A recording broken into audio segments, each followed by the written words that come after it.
Ang susunod na programa ay rated PG.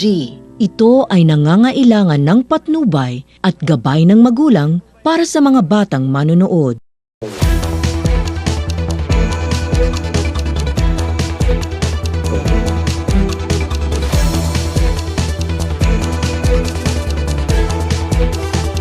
Hyacinth 5. Magandang araw! Nakataas pa rin sa Alert Level 3 ang Bulkang Mayon dahil sa matinding aktibidad nito. Tama ka dyan, Lu. At binubantayan ang posibilidad na itaas ito sa Alert Level 4 kung lalong dadalas ang pagyanig. Nasa Albay ngayon si Noah nag-uulat. Noah, anong sabi ng Fables? Yesha, kitang-kita rito ang Critter Glow. Kasama ko si Sir Alonzo ng Fevox. Sir, kailan po ba i-declare ang Alert Level 4?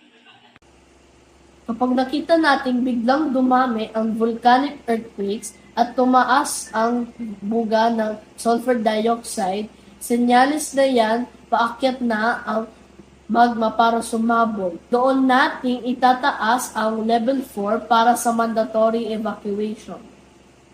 Salamat, Sir Alonzo. Samantalang handa na rin ang LGU sakaling tumaas sa level 4 ang mayon.